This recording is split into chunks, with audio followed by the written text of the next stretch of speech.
Le papillon de la Chenal, Uchronie alpine, le nouveau livre de Thomas Venin. Édition Paulsen, Guérin-Chamonix.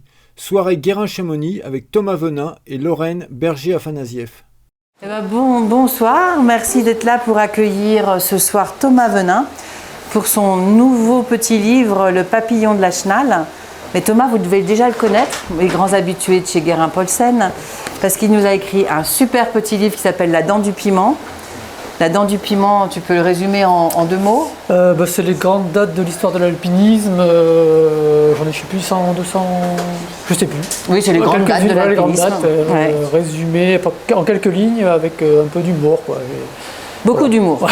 Un peu mordant quand même. Hein. Voilà, essayer d'éluder un peu les poncifs. Parle fort parce qu'il faut que les gens t'entendent. Voilà.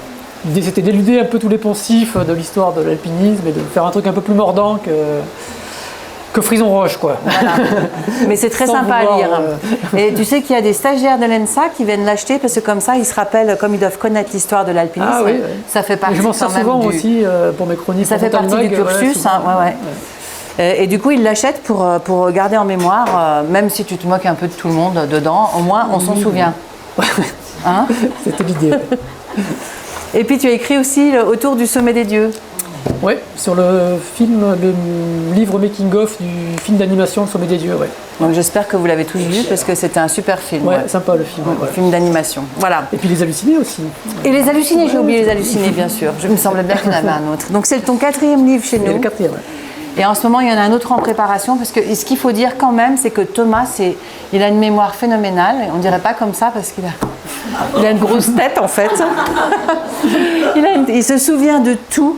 Et il a lu toute l'histoire de l'alpinisme. Et là, en ce moment, tu travailles sur les 150 ans du CAF. Voilà, c'est ça, avec Catherine qui s'occupe de l'icono. Qui est iconographe. Charlie, c'est un livre... Ça va être un grand texte et image, un beau livre. Ouais, c'est ça. On a recueilli un peu tous les vieux textes, des vieilles revues, et puis on a recueilli pas mal de témoignages de gens qui ont compté pour le CAF, quoi, et qui comptent encore aujourd'hui pour le CAF. Donc, après, si vous avez des questions sur l'histoire, vous pourrez lui poser plein de questions. Mais on ne va pas parler du papillon de la Chenal. Alors, le papillon... C'est sous-titré Uchronie alpine, donc il va falloir que tu nous expliques ce qu'est qu'une uchronie. Alors une uchronie, c'est... Comment ?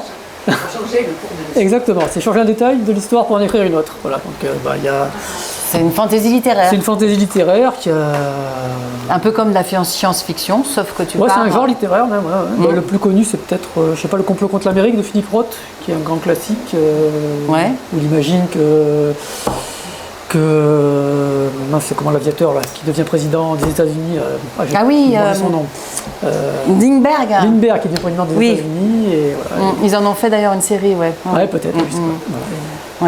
Voilà, donc je trouvais que ça se prêtait bien à la montagne, à l'histoire de la montagne, quoi, parce que c'est un endroit où il y a beaucoup d'incertitudes et des fois ça se joue à pas grand-chose. Il y a des moments clés où tout se joue et puis des fois si ça se passe différemment. Alors, je vais lire juste le début parce qu'on se met dans une époque, le préambule.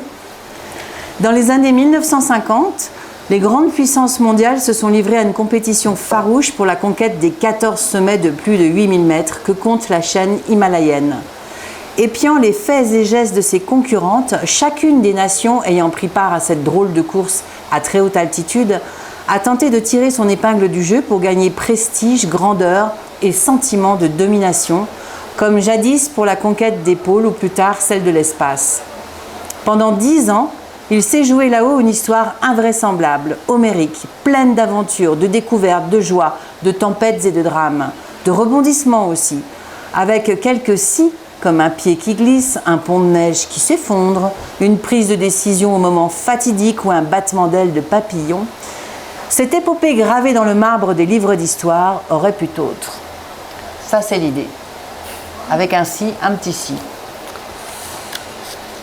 Donc, en fait, le contexte, il te plaît? Oui, c'est ça. C'est la grande époque des conquêtes des 8000, en fait, où chaque nation avait un peu une visée sur un sommet. Les Italiens ils visaient le K2, les Anglais à l'Everest, bien sûr. Les Français à l'Annapurna et les Japonais au Manaslu. Donc, chaque nation avait un peu son sommet en tête, sauf que quand une nation réussissait à attraper un sommet, derrière, qu'est-ce qu'on fait? Ça rebattait à chaque fois un peu les cartes pour savoir savoir ce qu'on Il faisait. faut dire qu'on est juste après-guerre quand même. Hein. On est après-guerre, donc effectivement, il y avait 1950. il y avait des images à redorer, les Allemands dans le Gaparbad, bien sûr, on n'a pas parlé. Mais, Et le Népal s'ouvre juste voilà, et oui, si on fait un peu le contexte historique, effectivement, le Népal ouvre ses frontières aux Occidentaux au début des années 50, les Français obtiennent un permis pour l'Annapurna, et ils y vont. Ils y vont. Et nous sommes le 3 juin 1950. Jusqu'à là, tout est normal, hein, tout va bien. En milieu de matinée, sur les pentes supérieures de l'Annapurna, Louis Lachenal et Maurice Herzog progressent lentement vers le sommet situé au bout de cette traversée vers la droite qui n'en finit plus. Cela fait désormais plusieurs heures que les deux hommes ont quitté leur petite tente du camp 5. Ils sont chacun dans leur monde. Herzog, omnibulé par la page d'histoire qu'il est en train d'écrire, avance comme une brute. Lachenal, qui a froid aux pieds, rechigne. Il interpelle son compagnon. « Et si je retourne, qu'est-ce que tu fais ?» Herzog n'hésite pas une seconde. « Je continuerai seul. » En bon guide, Lachenal s'apprête à lui répondre qu'il suit, lorsqu'un papillon, sorti de nulle part, passe soudain devant ses yeux. Un papillon à 8000 mètres ? Comment est-ce possible ? Un battement d'ailes et il disparaît. Lachenal, décontenancé par ce qu'il vient de voir, décide finalement d'envoyer Herzog et l'Annapurna au diable. « Alors bonne chance, lui répondit-il. » Les deux hommes se serrent la main et repartent l'un vers le haut, l'autre vers le bas. Quelques heures plus tard, Lachenal est de retour au camp 5 où il retrouve Lionel Terray et Gaston Rebuffa montés au soutien. « Où est Momo ? Là-haut, parti tout seul. »« Quoi ? Vers le sommet, vous étiez loin ?» Au moins 2 heures à vue de nez, peut-être 3. Il était comme illuminé. Tout ça pour planter son foutu drapeau. Ça pince dur là-haut, il va y laisser ses pieds, ce con. Dans l'après-midi, Terray et Rebuffa tentent d'aller à sa rencontre, mais au-dessus du camp 5, ils ne trouvent que du blanc. Pas âme qui vive. Le temps tourne, la nuit approche, ils rebroussent chemin et retrouvent Lachenal occupé à faire fondre de la neige avec le réchaud. Alors ? Rien. Pendant la nuit, les trois sortent à tour de rôle de la tente pour scruter la pente avec la torche. « Momo, Momo !» Les appels restent sans réponse. Là, c'est...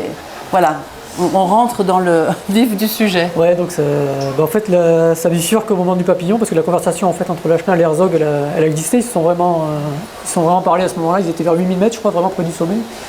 Et Lachenal avait effectivement ses pieds qui gelaient, et Herzog voulait y aller. Lachenal aurait bien fait demi-tour, sauf qu'il l'a suivi parce qu'il lui a demandé ce qu'il ferait s'il faisait demi-tour. Il lui a répondu j'irai quand même. Il l'a suivi parce que là on laisse pas un copain, il était guide. Parce qu'il est guide, voilà, c'est son rôle. Ouais. On laisse pas celui avec qui on est encordé. Voilà, sauf que j'imagine que finalement il y a le papillon. Puis que, c'est le début de l'histoire. C'est le début de l'histoire, ouais, voilà. La nouvelle de la disparition d'Herzog arrive en France le 16 juin, un peu moins d'un mois avant le retour des hommes à l'aéroport d'Orly. Le télégramme en provenance du Népal adressé à Lucien de Vis était court mais clair. Herzog disparu après être parti seul vers le sommet d'Annapurna le 3 juin 1950. Lachenal, dernier à l'avoir vu vivant, vers 7900 mètres. Tous les autres membres sains et saufs au camp de base, signé Terray. De Vis, qui piaffait d'impatience depuis plusieurs semaines, s'est jeté dessus en cherchant fiévreusement le mot « victoire ». Son monde s'écroula lorsque ses yeux tombèrent sur le Herzog disparu. C'est la dernière des choses qu'il s'attendait à lire. Cette expédition, organisée par les instances alpines françaises, sous le patronage officiel du gouvernement, était une affaire de prestige national. Après la course au pôle, les grandes nations avaient lancé celle aux géants himalayens. Les Allemands avaient failli au Nanga Parbat, les Anglais pataugeaient à l'Everest et les Américains avaient manqué le cadeau d'un cheveu juste avant la guerre. L'occasion était belle pour les Français de devenir les premiers à gravir l'un des 14 sommets de plus de 8000 mètres que compte la planète. Les instances alpines françaises, c'était lui. Lucien de Vis, à la fois président du club alpin français, de la Fédération française de montagne, du groupe de haute montagne et du comité de l'Himalaya. Le De Gaulle de l'alpinisme, comme l'appelaient ceux qui raillaient cette mainmise absolue. Cette expédition qui visait indifféremment le Dhologiri ou l'Annapurna était la sienne, et depuis le 29 mars, jour du départ des hommes pour le Népal, il vivait dans l'attente des nouvelles. Les dernières dataient du 23 mai. Décide d'attaquer l'Annapurna. La victoire est à nous, si chacun est décidé à ne pas perdre un jour ni même une heure, disait le télégramme d'Herzog, qui le laissait résolument optimiste. Il est juste le télégramme, hein? Oui, ça c'est vrai. Oui, ça c'est authentique, ouais. Ouais. Puisque là, il y a encore des... Ça a bifurqué, mais il y a encore des... Oui, mais voilà. Et Lucien de Vis, donc tu vas beaucoup en parler dans ce bouquin. En fait, c'est peut-être parce que tu bosses sur le CAF, mais... Non, j'avais commencé ça avant le CAF, donc... Explique qui c'est. Enfin, bon, là, on dit le De Gaulle de l'alpinisme. Ouais, pour ceux qui ne connaissaient pas, c'était un dirigeant de l'alpinisme français, donc qui a été président de pas mal d'instances, le groupe de haute montagne, le club alpin français, la fédération. Enfin bref, il a eu vraiment un rôle très très important dans l'alpinisme français pendant, je sais pas, 40 ans, je crois, jusqu'aux années 70. Donc ça a été vraiment un très grand dirigeant pour la montagne en France. Il avait beaucoup de pouvoir en fait. Et il a eu beaucoup de pouvoir, et c'est vrai qu'il avait aussi, ça a agacé pas mal de gens. Déjà, je pense qu'il y avait quand même un petit clan pro Davis, il y avait un clan de ceux qui ne l'aimaient pas forcément trop. Je crois que Rébuffat avait un peu de mal avec lui. Et c'est vrai que pour moi c'était un personnage bien pratique, parce que Herzog ayant disparu, restait son copain Lucien Dévy, et qui va un peu remplacer Herzog finalement dans ce qui se passe après. Oui. C'est vrai qu'on a fait un personnage secondaire qui était assez pratique pour moi. Le contrat signé avec Paris Match pour le récit de l'expédition, un livre et quelques conférences, puis un film monté grâce aux images ramenées par Marcel Ichac, devait permettre de renflouer un peu les caisses, mais comment raconter ces heures fatidiques du 3 juin ? Herzog avait été choisi pour sa droiture et son sens des responsabilités. Le présenter comme un fou obsédé par le sommet était hors de question. On ne pouvait pas non plus dire que la Chenal, membre de la très réputée compagnie des guides de Chamonix, avait abandonné son compagnon de cordée au moment clé. Du côté de Paris Match, dont les finances étaient autant dans le rouge que celles de la Fédération française de la montagne, on avait espéré une victoire française pour enfin lancer les ventes que ni le sourire de Maurice Chevalier, ni la frimousse de Zizi Jeanmer n'avaient réussi à faire décoller. Le destin brisé d'Herzog, gendre idéal aux faux airs de Clark Gable, avait tout pour faire sangloter dans les chaumières, et on savait depuis l'hiver précédent et le récit de l'avalanche meurtrière de l'Herpie à l'Alpe d'Huez que le drame en montagne était vendeur. La tragédie pouvait compenser la défaite, mais il fallait réussir la mise en scène. Après quelques hésitations, les dirigeants de la fédération et Jean Prouveau, le patron de Paris Match, s'étaient mis d'accord sur une version des faits qui devait contenter tout le monde, et le numéro spécial Annapurna, paru au milieu du mois d'août avec une belle photo de Maurice Herzog en couverture. Maurice Herzog, mort pour la France en Himalaya, titrait sobrement le magazine qui, au milieu des photos de Marcel Ichac, faisait la part belle à la personnalité de ce chef d'expédition charismatique et apprécié de tous ses compagnons, Sherpa y compris. Son enfance heureuse aux côtés de son frère Gérard, talentueux réalisateur et sauteur à la perche, ses études à HEC, son engagement dans la résistance en 1944 à la tête d'un bataillon de chasseurs alpins en Savoie, son admiration pour le général de Gaulle, puis sa brillante carrière dans l'industrie, le storytelling efficace laissait ensuite place à une double page consacrée à la dernière journée d'Herzog et au mystère de sa disparition. On pouvait notamment y lire qu'au matin du 3 juin, il était parti vers le sommet seul depuis le camp 5, Louis Lachenal, son compagnon de cordée, ayant préféré renoncer de peur de se geler les pieds. Mais le vrai drame pour Paris Match, c'était qu'Herzog n'avait pas d'enfant. Cette histoire manquait d'orphelins, et malgré le petit succès du spécial Annapurna, les ventes ne seraient pas suffisantes pour éponger les dettes. L'hebdomadaire en sursis disparaîtrait des kiosques à la fin des années 50. Ah bah voilà, c'est la mort de Paris Match, quoi. Et oui. Hein? Et ben oui, tu penses vraiment que Paris Match a... Ah ben je crois oui que Paris Match avait été sauvé à l'époque par les ventes. Enfin ça a été colossal le succès de l'Annapurna au retour. Ouais. Ça a été Paris Match, je ne sais pas combien ils en ont vendu, mais c'était vraiment colossal. Donc je crois oui qu'ils étaient vraiment pas bien, et ça a sauvé le journal qui était récent à l'époque, et qu'on peut imaginer qu'il ait pu disparaître s'il n'y avait pas eu l'Annapurna. Ouais. Avec des scies. Avec des scies. Donc Paris Match joue beaucoup à la montagne alors. Bah oui, d'ailleurs ça s'est ressenti après. Paris Match a toujours eu un rapport avec la montagne. C'est vrai. Et encore d'ailleurs, j'ai vu que Sophie Lavaux avait eu droit à un bel article récemment dans Paris Match, suite à son succès sur les 14 000, première française aux 14 000, elle était encore Paris Match dans l'affaire. Donc ouais, ça... C'était avant qu'il y ait les magazines de montagne. Il y avait juste celui du CAF avant en fait, c'est ça? Ouais, montagne, hein oui, après...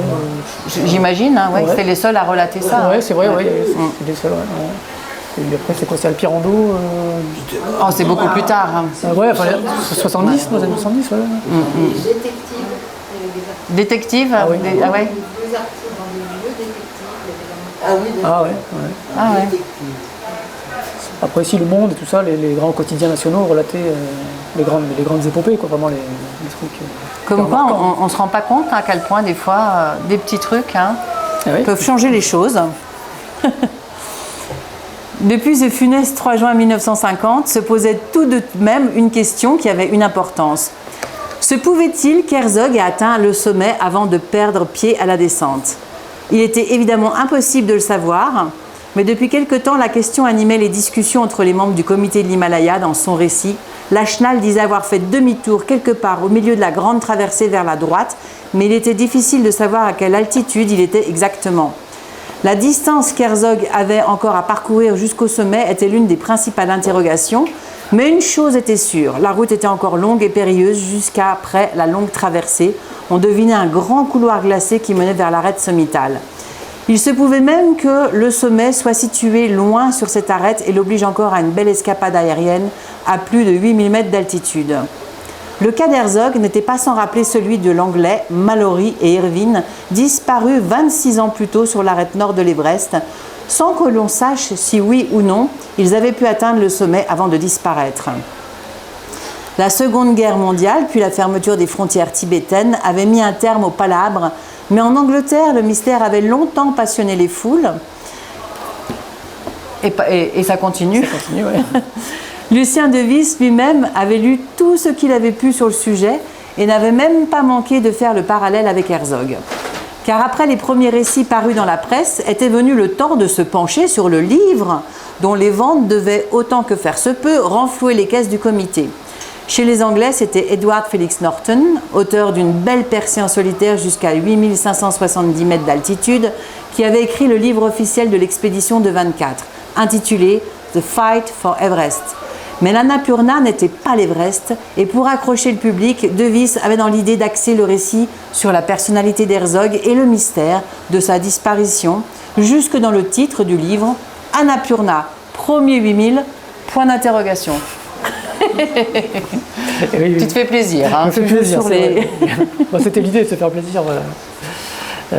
Oui, parce que à l'époque, mais comme pour Paris Match, le livre Annapurna premier 8000, ça avait été un succès colossal et ça avait permis de financer toutes les expéditions françaises en Himalaya qui ont suivi au Makalu en 55, et puis bien après, hein, ça fait jusqu'à dans les années, je crois que la dernière c'est 79 au K2. Et donc ça a été vraiment...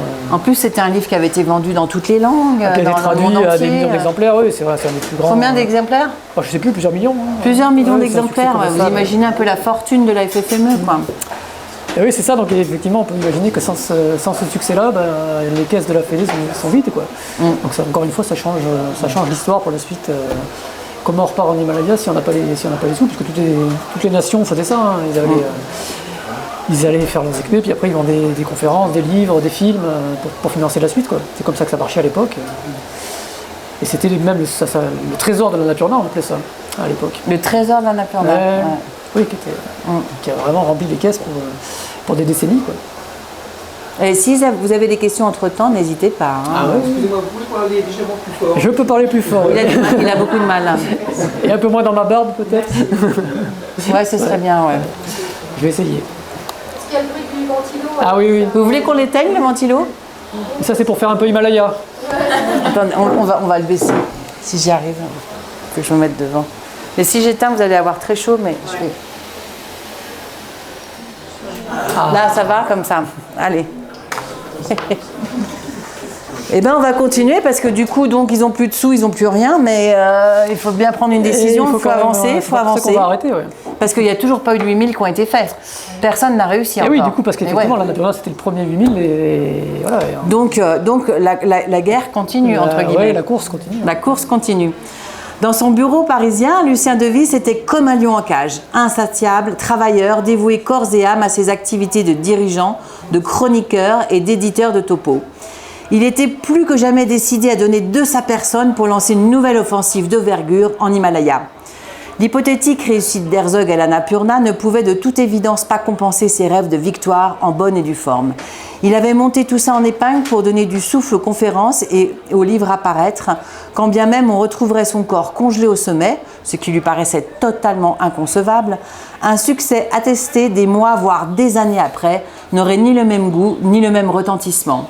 Et il s'en trouverait probablement encore pour dire que pour qu'une ascension soit valide, il faut revenir au camp de base, à l'exception de l'Espagne franquiste. Tous les autres pays européens de culture montagnarde étaient eux aussi à l'affût d'une première historique en Himalaya. Depuis l'expédition menée en 1909 par le duc des Abruzzes, les Italiens visaient toujours le K2, et malgré les nombreux hommes déjà perdus sur ses flancs, une poignée d'alpinistes allemands rêvait toujours du Nanga Parbat, et il se murmurait que les Suisses avaient des ambitions pour l'Everest. Pourtant, chasse gardée des Anglais. Et c'était sans compter les Américains bien décidés à revenir eux aussi au K2 après avoir frôlé le sommet en 1939. Les Français qui avaient eu l'opportunité de tirer les premiers après la guerre étaient désormais coincés au milieu d'un peloton lancé à vive allure vers une ligne d'arrivée que tout le monde savait de plus en plus proche. L'expérience des pionniers, les progrès dans les équipements, les performances accrues des appareils à oxygène, l'amélioration des connaissances de la médecine d'altitude et l'ouverture des frontières népalaises allaient à l'évidence mener des hommes au sommet d'un 8000 dans les années, voire les mois à venir. Mais pour l'instant, personne ne semblait bouger, hormis les Anglais qui avaient prévu de repartir explorer la cascade de glace et le versant népalais de l'Everest à l'automne. De Vis s'était plongé dans ses réflexions lorsque Henri de Ségogne et Jean Escarrat, les deux présidents d'honneur du comité, entrèrent dans son bureau. « Ah, vous tombez bien. Je viens de m'entretenir avec René Dittert et il semblerait que les Suisses soient en passe d'avoir un permis pour l'Everest l'année prochaine. Du coup, qu'est-ce qu'on fait? On retourne à l'Annapurna? On va acheter un œil au Makalu? On attend de voir ce que ça donne à l'Everest ?» Et oui, il faut savoir, en fait, les Français, ils avaient un permis pour l'Everest pour 54. Enfin, juste après, les Anglais font le sommet en 53, mais si les Anglais n'avaient pas été au sommet en 53, c'était les Français après qui auraient eu le droit d'y aller. Donc, il y avait effectivement aussi des Suisses dans l'affaire qui sont allés du coup en 52, juste avant les Anglais. Donc c'était vraiment une espèce de course où si il y en avait un qui arrivait, qu'est-ce qu'on fait derrière, quoi. Donc, il fallait bien prendre des décisions. Et donc là, ils se retrouvent. Les Français, ils étaient bien confortables parce qu'ils avaient réussi l'Annapurna, ils avaient des sous, les caisses pleines, ils étaient. Pour eux, c'était fait, quoi. Donc c'était pas la peine de challenger là-dessus, quoi. Ouais. Sauf que là, dans ton histoire, oui, là, qu'est-ce qu'on fait, quoi? Et pendant ce temps-là, Lachna, il est rentré à Chamonix. Ça n'a pas été facile pour lui, le retour, une fois de plus. 2 fois, il se tape un mauvais retour quand même, hein, un peu, non? Là, il a la disparition d'Herzog un peu sur les bras. C'est vrai qu'effectivement, du coup, Le pauvre. Ouais. Ouais. Mais par contre, il est rentré, contrairement à dans la vraie vie, il rentre avec ses pieds. En pleine forme. Parce qu'il avait perdu ses pieds dans l'Annapurna et c'était quand même à l'époque certainement un des meilleurs alpinistes du monde, quoi. Donc, c'est assez jouissif d'imaginer ce qu'il aurait pu faire s'il était revenu avec ses pieds à l'époque, quoi. Et c'est là où tu t'amuses avec. Là, il part avec son ami Terret. La face ouest des Drus à 2 au premier essai et en seulement 4 jours. C'était le coup du siècle. Il ne s'était pas contenté de la réussir avant les autres. Ils l'avaient marquée par leur empreinte et on n'avait pas connu pareille audace depuis Paul Preuss ni une telle inventivité depuis Albert Frédéric Mummery. C'était le genre d'ascension qui fait basculer la discipline dans une nouvelle ère. Leur récit paru à l'automne dans la revue Alpinisme avait sidéré les lecteurs et l'avalanche d'éloges s'était propagée bien au-delà du microcosme alpin français. Pour autant, tout le monde ne tomba pas dans la dithyrambe et au sein même du comité de rédaction de la revue, quelques voix s'élevèrent pour questionner la prise de risque insensée qui avait permis la réussite de l'entreprise. En privé, même Terret reconnaissait qu'ils étaient allés beaucoup trop loin et que les acrobaties scabreuses de la Chenal lui avaient plusieurs fois fait craindre le pire. Cousy, qui savait de quoi il parlait puisqu'il avait fait lui-même une tentative dans la phase 2 ans auparavant, était admiratif de leur réussite, mais il ne pouvait s'empêcher de penser que ces deux-là avaient joué à la roulette russe avec 5 balles dans le barillet. Tu as beau être le plus fort des grimpeurs, ce que Biscante était probablement aujourd'hui, dans cette paroi, tu es toujours à la merci du mauvais temps. Quand il arrive sans prévenir, il vaut mieux être bien équipé pour pouvoir redescendre en catastrophe, disait-il. Puis, ce fut au tour de Lucien de Vis d'ajouter son grain de sel. Dans le numéro de décembre de la revue, il publia un article intitulé « Risque et alpinisme. Où est la limite ?» dont le contenu s'adressait autant à la jeunesse française qu'à Lachenal lui-même. En réussissant la très convoitée face ouest des Drus au mois d'août dernier, la cordée Lachenal-Terray accomplit ce qui sera probablement l'ascension de la décennie dans le massif du Mont Blanc. Le récit paru cet automne dans cette même colonne aura de toute évidence suscité des vocations chez les plus jeunes admirateurs, auxquels il nous semble cependant indispensable d'adresser cet avertissement. Cette première est certes un exploit, mais c'est aussi un miracle. Lionel Terray et Louis Lachenal, les deux fers de lance de l'alpinisme français, nous avaient déjà éblouis par leur audace et leur maîtrise lors de leurs précédents faits d'armes sur l'éperon Walker aux Grandes Jorasses, dans la face nord de l'Eiger et bien sûr sur l'Annapurna, où ils ont porté haut les couleurs de la France. Au Dru, ils ont franchi un nouveau palier dans la discipline, mais cette fois-ci au prix d'une tactique extrêmement osée qui consiste à privilégier la légèreté et la vitesse à la sécurité. Là, c'est toi qui... Alors, déjà, c'est pas sympa pour ceux qui ont fait la première des Grandes Jorasses. Ah, ben oui, ben là... Enfin, des Grandes Jorasses, de la face ouest des Drus. Ouais. Donc... Et oui, la face ouest des Drus, à l'époque, c'était un peu le gros truc dans le massif qui restait à faire. À Chamonix, ouais. Dans le massif de Mont-Blanc, bien sûr. Ouais. Et puis, il y a eu plein de tentatives. Alors, c'était vraiment à l'époque l'équivalent d'une expédition himalayenne, quoi, un peu comme dans le Yosemite. Maintenant, ils partent avec les gros sacs à dos, ils partaient avec des vivres pour plusieurs jours. Là. Ils bivouacaient, quoi. Ils bivouaquaient pendant des Plusieurs, jours. ouais. Il y avait autant de stratégies, parce que le problème, c'était vraiment de faire suivre la flotte et tout ça, et les vivres, quoi. Et donc j'imagine que Lachenal, lui, il se lance là-dedans un peu tête baissée, avec Terray, il emmène Terray avec lui et que ça passe, quoi. Alors on peut imaginer que c'est un coup de bol, mais qu'ils arrivent à le réussir comme ça. Alors effectivement, ceux qui l'avaient réussi à l'époque, donc Guido Magnon et Berardini et je sais plus, il y en avait d'autres. Ouais, c'est pas grave. C'est pas grave, ouais. Mais, ouais, du coup, mais toi, tu as l'idée quand même que Lachenal lance un peu ce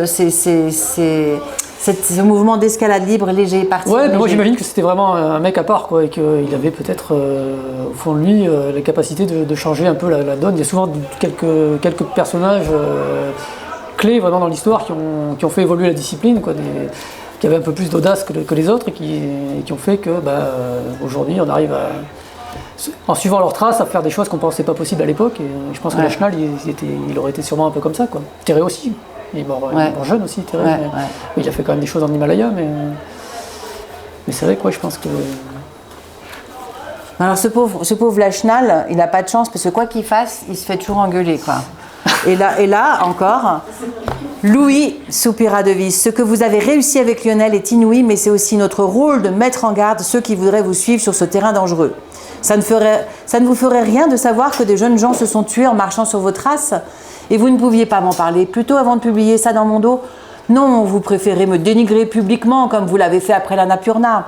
Personne ne cherche à vous dénigrer, Louis. D'ailleurs, votre ami Lionel, qui était concerné aussi par l'article, est beaucoup moins remonté que vous. Ne jouez pas au con avec moi, vous saviez très bien ce que vous visiez. Mais dites-moi, mon cher Louis, il y a tout de même une chose qui me chiffonne dans cette affaire. À l'Annapurna, vous aviez dit avoir fait demi-tour parce que vous aviez peur de ne pas revenir. Et là, vous grimpez 800 mètres de dalles lisses au milieu de chutes de pierre en plantant un piton tous les 100 mètres. Avouez que c'est troublant. Nous y voilà. Vous voulez peut-être nous dire que ce que vous avez sur le cœur depuis notre retour du Népal, dites-le, j'ai abandonné Herzog. Je n'ai jamais dit ça. Vous l'avez pensé tellement fort que tout le monde l'a entendu. Mais je vais vous le dire pourquoi j'ai fait demi-tour à l'Annapurna. D'abord, vous avez vous-même passé assez de temps en haute montagne pour savoir que, d'une course à l'autre, on n'est pas toujours dans le même état d'esprit. Un coup tu le sens, un coup tu le sens pas. N'importe qui ici serait d'accord avec ça. Pour le reste, je vais vous le répéter, ce que je vous ai déjà dit et que j'ai déjà raconté à qui voulait l'entendre. J'ai fait demi-tour parce qu'en continuant, j'étais sûre d'y laisser des plumes. C'était évident qu'on allait se geler au moins les pieds. La suite m'a donné raison. Alors oui, au Dru, j'ai joué avec le feu, mais à l'Annapurna, c'était se jeter dedans, ce qui est très différent. Je ne devais pas mes pieds à la jeunesse française. Ah là, tu retombes sur tes pattes. Ouais, donc ça c'est la fameuse phrase dans les carnets du vertige de Lachenal, où il dit qu'il ne devait pas ses pieds à la jeunesse française, quoi. On sent qu'il a vraiment un truc sur le cœur et que ça sorte, quoi. Ouais. Donc c'est un petit clin d'œil à ça. Ouais. Mais il y en a pas mal des clins d'œil, c'est assez sympa. Pour ça, c'est assez pour ceux qui connaissent bien hein. tout ça, c'est vrai qu'il y a pas mal de clins d'œil. Ouais. Mais non, mais là l'idée c'était que ça clash un peu avec Lucien Davy, donc que Bah comme ça, alors, est-ce que tu peux raconter comme ça a clashé aussi quand il est rentré de l'Annapurna pour de vrai, sans abandonner Herzog? Ouais, bah, ça a clashé parce que Lachenal il s'est senti un peu dans l'ombre d'Herzog, quoi. Notamment à cause de Paris Match qui avait fait sa une que sur Comme s'il était seul au sommet, quoi. que centré sur Herzog, et c'est vrai que Lachenal était un peu dans l'ombre. Et donc c'est pour ça qu'il avait un peu. Il avait des trucs un peu sur le cœur, mais bon, il n'en a jamais. De toute façon, quoi qu'il fasse, finalement, c'est ce que tu veux dire dans le bouquin aussi, quoi qu'il fasse, c'est pareil, quoi. Oui, bah, c'était qu'il avait son caractère, je pense, je ne l'ai pas connu, mais il avait son caractère, Lucien Déby aussi. Alors, je caricature un peu le rôle de Lucien Déby parce que ça marche bien, mais l'idée, effectivement, oui, c'était que on peut sentir dans les écrits de Lachenal qu'il avait un côté un peu dissident, quoi, qu'il était un peu en marge de tout ça, que les instances, ça le gonflait un peu, et que il aurait bien fait les choses un peu de son côté, que l'expédition de l'Annapurna, le côté drapeau, tout ça, c'était pas trop son truc, quoi. Non. Et donc là, c'est vrai que j'essaye de faire en sorte qu'il s'écarte petit à petit de tout ça pour aller faire des trucs. Pour aller faire d'autres trucs, Des quoi. trucs. Ah ouais, des trucs. Mais tu es assez gentil parce que du coup, ce pauvre Magnon qui a été à la première de la face ouest des Drus, tu le mets dans la nouvelle expédition de l'Annapurna. Oui, et oui, Hein? parce que finalement, on retourne dans la nature. Comme ça, c'est sympa, quoi. Ouais. Comme ça, il a quand même quelque chose à faire. Et d'ailleurs, il y a un petit détail qui est sympa aussi, mais qui dans son livre a toute son importance, c'est que dans cette deuxième expédition, tu conseilles un Sherpa. Ah oui, eh ben Ah oui. oui. Ben, il y a donc Tenzin Norgay qui était au sommet de l'Everest en 53 avec les Anglais. Comme les cartes sont un peu rebattues, on peut imaginer que du coup, il est un peu sollicité par les Français pour retourner à l'Annapurna en 52, je crois. Oui. Et non, en 53 du coup, et que 53, ouais, c'est les Suisses, voilà, et que du coup, il va pas à l'Everest avec les Anglais. Et ouais, il préfère les Français parce qu'en fait, il trouve les Anglais trop colonialistes. Ouais. C'est un peu couillon pour lui quand Alors, en même. fait, c'est hein, les mais- Suisses, c'est les ouais. Suisses qui s'étaient très bien entendus, notamment Ouais. Raymond Lambert, qui était le fer de lance des Suisses en 52, là, qui avait conseillé aux Français, des services de Tenzing, et à Tenzing de plutôt aller avec les Français, puisqu'ils les connaissaient bien. Il y avait vraiment des atomes crochus entre les Français et les Suisses. Donc Un c'est tout comme ça que brouille les cartes. j'imagine que, Ouais. que les Anglais l'ont dans l'os. Et ils n'ont pas Tenzing. Et sans Tenzing, eh ben, ils ne vont pas y arriver. Et pourtant, là, alors là, on est dans les bars chamoniards. Et là, on parle de l'expédition, en fait, l'expédition suisse à l'Everest. Alors c'est le retour des Suisses. Le retour des Suisses. C'est impossible d'aller au sommet, même avec de l'oxygène. Il fait trop froid là-haut. Il y a surtout trop de neige. Seuls les Sherpas peuvent survivre au-dessus de 8600 mètres. Il faut parler anglais pour y arriver. Et si Lambert n'a pas réussi, personne n'y arrivera jamais. Il paraît que Lambert n'était même pas dans la cordée de pointe. Les rumeurs allaient bon train à la Potinière, célèbre débit de boisson chamoniard. On savait qu'une cordée de l'expédition suisse qui venait d'atterrir à Genève était montée très haut, mais n'avait pas atteint le sommet. C'était à peu près tout, le reste du récit n'avait pas encore traversé les Alpes. Mais moins on en savait, et plus on en parlait. Le sujet était trop brûlant pour que la raison guide les conversations. Quiconque ne donnait pas son avis passait pour un triste cire. Les verres se vidant, les jacasseries allaient dévier sur le Yéti lorsque Armand Charlet poussa la porte du troquet. Le légendaire et très respecté guide chamoniard entretenait des liens étroits avec les Suisses, puisqu'il était lui-même membre de l'Androsas. Et c'était lui qui avait conduit l'une des caravanes qui s'était portée au secours de Lambert et ses compagnons lors de son accident aux Aiguilles du Diable. Il avait des informations. Ils sont tous revenus entiers, mais ils n'ont pas pu lancer qu'un seul assaut vers le sommet, annonça-t-il, à l'assemblée redevenue silencieuse. Lambert et Tenzing ont fait demi-tour, un peu avant 8600 mètres. Trop de vent, trop dur. Lambert dit que pour réussir, il faut que l'équipe de pointe soit soutenue par des hommes frais. D'ailleurs, tenez-vous bien, ils y retournent cet automne. Clameur et tournée générale, on trinqua à Lambert et Tenzing. Celui-là, il a l'air de connaître le chemin. Ça doit être un costaud, je voudrais bien le voir au Joras, dit l'un. Laisse les Sherpas où ils sont, sinon ils vont nous piquer toutes les premières du massif, répond l'autre, dans une nouvelle clameur qui relança le brouhaha. Les chamoniards qui connaissaient bien l'équipe des Genevois, pour les avoir souvent côtoyés dans les refuges du massif ou les bars de la ville, ne s'en cachaient pas. Ils préféraient voir Lambert sur le toit du monde plutôt que ces maudits Anglais. Ainsi, les Suisses allaient repartir à l'Everest dès l'automne suivant. Après tout, puisque le permis courait sur l'année entière, pourquoi se priver ? Mais tout de même, il fallait qu'ils aient vu la gloire de près pour penser à repartir sitôt redescendu de l'avion. Se pouvait-il que Mallory, 30 ans avant lui, Lambert, soit à son tour enfiévré par l'Everest ? Alors là, il y a du vrai. Oui. Oui, sur les Suisses, j'ai rien changé de l'expédition de 52. Tout est vrai. Ouais, Tout est vrai. C'est ça, il embrouille vraiment les pistes. Hein. Sauf que là, en fait, c'est le personnage de Lambert qui est sympa, puisque Lambert, il était quand même un peu comme Lachenal, quoi. C'était un costaud. Et puis, en 52, il a été très frustré par les 2 expéditions suisses. Il y retourne effectivement à l'automne. Ils montent à chaque fois très haut, mais vraiment, ils voient le sommet, mais ils n'y vont pas. Avec Tenzing. Avec Tenzing en plus, voilà. Donc, et comme on imagine que les Anglais n'y vont pas en 53 derrière, et ben Lambert il reste dans le jeu, quoi. Il reste dans le coup pour l'Everest et ça devient un personnage voilà, qui est. On va pas spoiler toute l'histoire. Hein, mais Lambert, il a une hein. histoire qui est sympa. Non, mais il a une histoire. Il avait eu un accident très grave aux aiguilles du diable, une hivernale qui avait mal tourné. Il avait perdu tous ses orteils. Et il avait quand même réussi, comme Lachenal, du coup, à l'Annapurna après. Et il avait réussi à surmonter tout ça. Il était redevenu guide après. Il est retourné à l'Everest. Il avait pas ses orteils, quoi. Donc c'était vraiment un costaud. Et je sais que Lachenal, il avait été voir d'ailleurs Lachenal à l'hôpital après l'Annapurna. Il lui avait montré ses orteils. Il lui a dit, tu vois, quand même, tu peux continuer. Tu pourras refaire de la montagne, quoi. Ouais.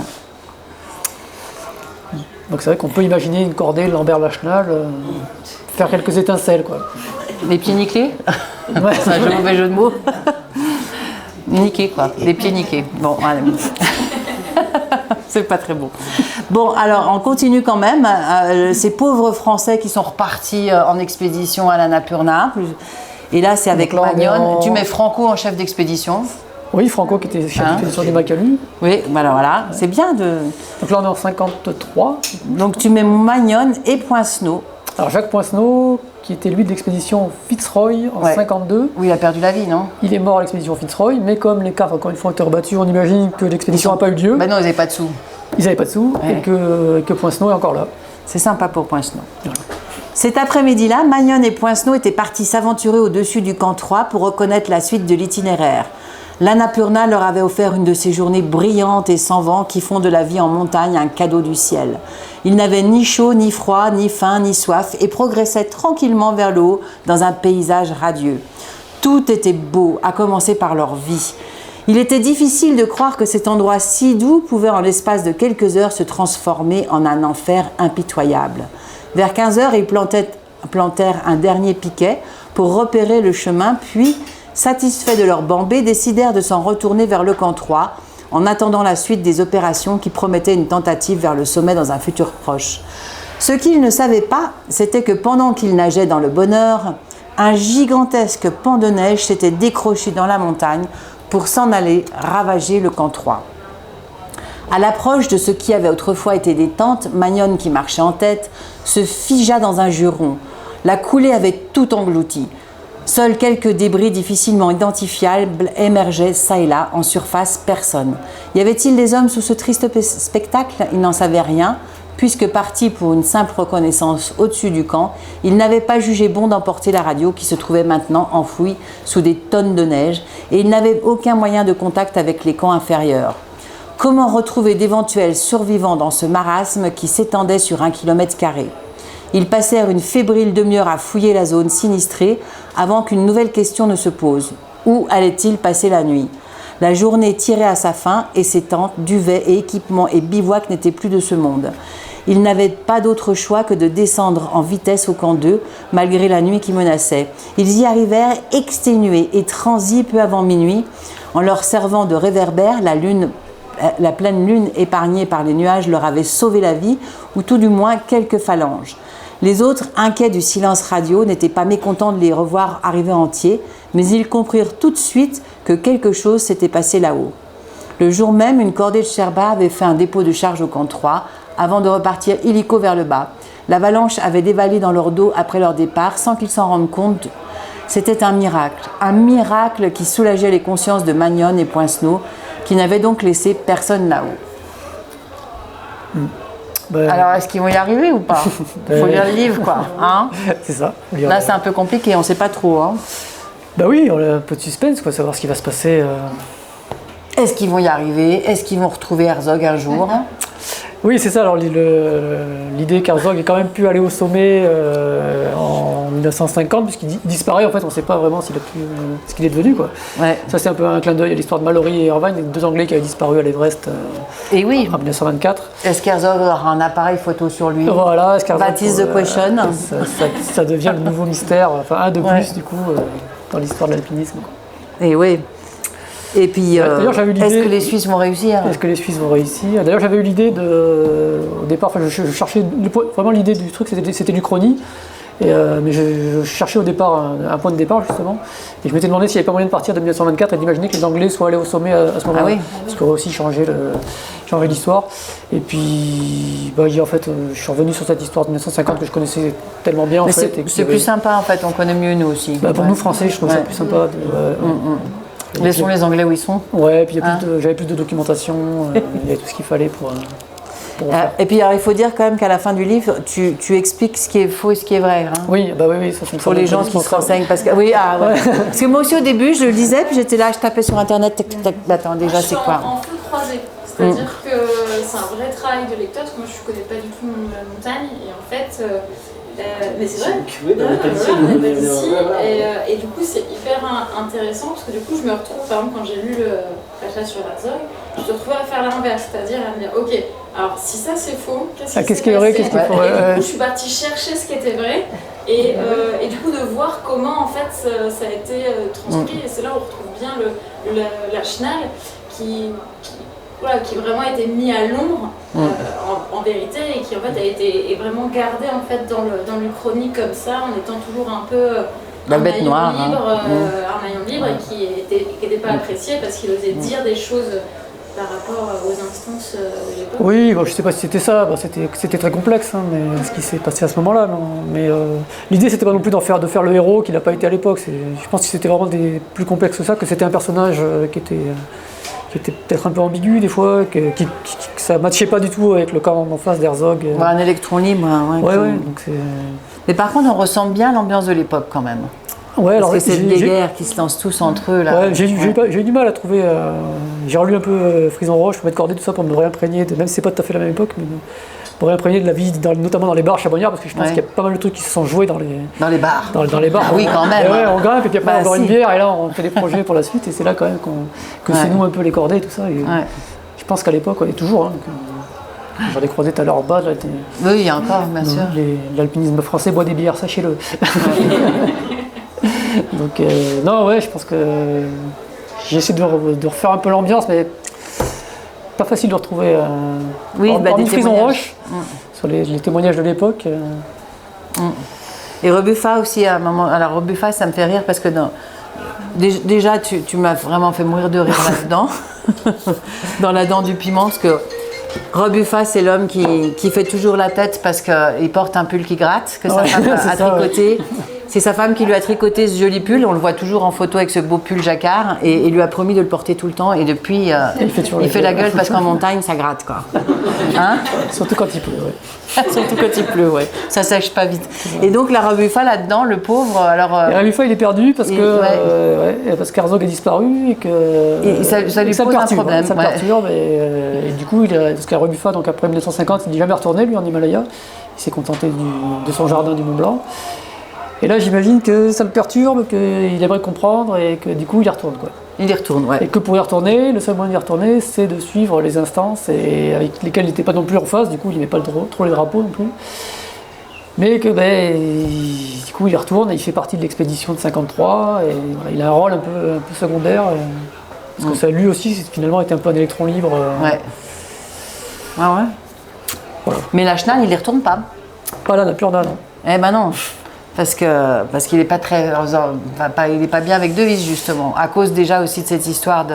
Eh ben c'est ça, oui, j'imagine que vraiment ça a clashé avec Devise, et que du coup il dit merde à la Fédé et au CAF. et puis ben voilà. Et puis il germe quand même dans sa tête l'idée d'aller en montagne en libre, quoi, ce qu'on appelle en libre, en expédition légère. Hein. Ah ouais, c'est ça un peu. Avec les... Hein, c'est déjà à l'époque, dans les années 50, toutes les grandes nations y allaient vraiment, c'était du lourd, quoi. L'expédition de 53 des Anglais, c'était une expédition militaire avec des centaines d'hommes, de matériel, de Sherpas. Ouais. Et il y en avait déjà à l'époque qui n'étaient pas en phase avec ça. Aujourd'hui, c'est un temps révolu. Le Graal pour les alpinistes, c'est le style alpin, c'est y aller vraiment léger, des petites cordées. Mais déjà à l'époque, il y avait quelques trucs qui émergeaient comme ça. Les Autrichiens au Shoyu en 54, ils y vont un peu comme ça. C'est une petite équipe, petite cordée, donc il y avait déjà des trucs qui émergeaient. Et on peut imaginer que la Chenal, il avait un peu ça en tête, quoi. Voilà, mais on va pas tout dire. Non. On va pas tout dire, mais en tout cas, vous avez entendu dans la lecture, c'est quand même bien écrit. Hein, il y a une belle musique, c'est chouette à lire, ça se déroule. On a vraiment l'impression que c'est un peu comme un roman. Ah ben. C'est un roman, un polar, voilà, et c'est super agréable à lire. Et puis effectivement, ça nous oblige à nous replonger dans l'histoire. Ah non, je l'avais vu en croisé, donc c'est plutôt drôle. Ouais, c'est sympa. Il y a un petit précis à la fin qui explique vraiment. Oui, mais il est petit. De temps en temps, je lis. Mais ça va Alors, j'en suis où? Ouais. Ah non, je connais pas encore ce nom-là, donc je continue à chercher Mais avant. c'est une agréable façon de découvrir l'histoire, en fait, finalement aussi. Hein. Oui, d'essayer de trouver, de dénicher le faux du vrai. Bon, après, la trame est quand même pas modifiée énormément. Quoi. Il y a pas mal de petits clins d'œil qui changent. Donc ça, c'est vraiment ceux qui connaissent bien qui s'y retrouveront. Mais si vous ne connaissez pas, vous allez vous retrouver. C'est juste une occasion de découvrir. Enfin, Ouais. En fait, c'est même presque drôle dans le sens où quand on lit un livre d'histoire, c'est très chronologique. Oui. Enfin, voilà, et ça peut être quelque chose d'un peu lourd, alors qu'en fait, vu que tout a été déconstruit, en fait, il y a vraiment un côté ludique de se dire ah ouais, en fait, tout est inversé. Et du coup, c'est plutôt. Enfin, ça marque. Il y a beaucoup de clins d'œil au lecteur. Hein. Et moi, je trouve qu'il y a beaucoup de clins d'œil que tu fais au lecteur quand même dedans. Ouais. Ah, peut-être, oui. Ouais. Enfin, aux lecteurs qui connaissent. Ah, ceux qui connaissent, oui. Mais après, si on ne connaît pas, on fait comme madame, on cherche. Et puis, il y a des clins d'œil. Voilà. J'aurais bien aimé sortir un peu du contexte de la montagne. Tu vois, je peux imaginer que ça change Non, mais d'autres nous, trucs. c'est plus les éditions après, là. Non, mais le fait qu'il ne soit pas allé, pas allé au sommet, tu vois, ça peut déclencher d'autres trucs derrière qui peuvent changer, je sais pas. Toi, Paris Match, par exemple. Mais après, il faut être un peu historien. Ouais. Ça me semblait un peu glissant. Oui, tu restes autour de... En fait, tu gravites autour de la chenal, quoi. Ouais, finalement, c'était ça. Oui, sinon, on peut en raconter des histoires, sinon. Ah ça, ouais. Est-ce que vous avez des questions? Tu lui as envoyé à Sissi Herzog? Non. Il n'a pas d'enfant. Pas de femme, pas d'enfant. D'accord. Non, mais on va lui envoyer, bien sûr. Non, mais c'est la question. Je me suis posé la question, est-ce que j'ai le droit de faire mourir Herzog? Et c'est vrai que c'est... Ouais. C'est... Mais en héros. Ouais, en héros, je sais pas, oui.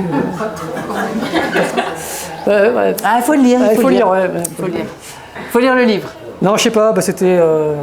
Moi, je l'ai pris un peu à la légère, c'est là, je comprends. Peut-être ça puisse choquer, je sais pas, on verra. Mais surtout pour l'histoire de la Napurna, encore récemment, même, il y a beaucoup de... Enfin, c'est marqué Uchronie, hein. Oui.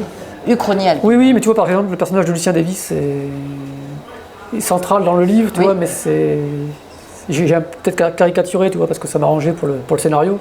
Mais c'est vrai que c'est un personnage qui peut être un peu clivant parce qu'il a vraiment été hyper important. En plus, ça a été un super alpiniste, comme il a été vraiment important dans le paysage. Et en même temps, cette espèce de mainmise qu'il avait, ça pouvait agacer. Et là, tu vois, c'est vrai que pour le livre du CAF, on voit que c'est quand même un mec qui a écrit beaucoup de textes, qui a une place vraiment importante.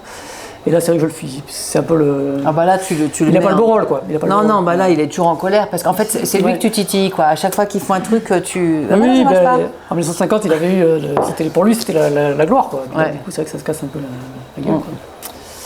Mais bon, j'espère qu'on m'en tiendra pas rigueur. En tout cas, voilà, l'idée, c'était pas de ressortir les vieux dossiers sur la Non, mais toi, c'était une fantaisie littéraire, surtout. C'était une fantaisie, ouais, voilà. À partir de bases que tu connais bien. C'est ça. Mais je conçois que ça puisse. Ça puisse heurter? Ça puisse, ouais. Bon, pas heurter, mais quand même pas. Dire, ah, t'es encore... Non, quand même pas. Je pense pas. Mais... Moi, je trouve que c'est sympa de faire revivre certains personnages qui sont morts avant ou de les mettre dans d'autres situations. C'est il y a chouette. Herman Bull aussi qui revient, qui avait fait la première du Nanga Parbat en 53. Et j'imagine qu'il disparaît plus tôt en fait. Et du coup, qui fait pas le. Enfin, je dévoile pas tout, mais. Non, il faut pas tout. Mais il y a des petites ficelles à tirer qui étaient assez sympas. Ouais. Donc il n'y a pas que Herzog qui passe à la trappe. Non. T'as pas introduit Pierre Alain qui aurait dû y aller? J'ai pas introduit Pierre Alain. Ben non, parce que je commence après du coup. Ça commence après, mais ouais, c'est vrai. Ça commence vraiment en 1950, ouais. Mais ouais. On pourra ajouter un chapitre dans la prochaine édition. Ouais. Après, on peut imaginer repartir du même moment et puis de partir sur autre chose aussi. C'est déclinable à l'infini. Est-ce qu'il y a des questions? Alors même sur l'histoire de l'alpinisme, parce que là, du coup, si vous avez un doute sur quelque chose, il sait tout. Je suis pas le seul dans la salle. Donc tu as un site aussi qui s'appelle Summit Day. Oui, alors là, je m'en occupe plus beaucoup, mais ah bon? Maintenant c'est Montagne Mag. Hein. Ah, oui. Et puis il écrit dans Montagne Mag. Ouais. Faut vous dire quand même que c'est pas un grand alpiniste non plus. Ah oula non. Ouais. Mais c'est un grand lecteur. Oui. Et il se souvient de tout. Mais moi maintenant, c'est marrant, les livres de montagne, j'en ai eu une orgie pendant Ouais. quelques années, puis maintenant beaucoup moins. Je sais pas pourquoi. Ça va un peu passer. Ah bon? Ouais. C'est quoi maintenant? Je sais pas, non, c'est la littérature classique, quoi. Mais, Ah bon? Ouais. J'en lis toujours. Hein, Bon, bah, si vous n'avez pas de questions, eh ben, je vous laisse avec Thomas qui va vous dédicacer le livre. Merci. Merci.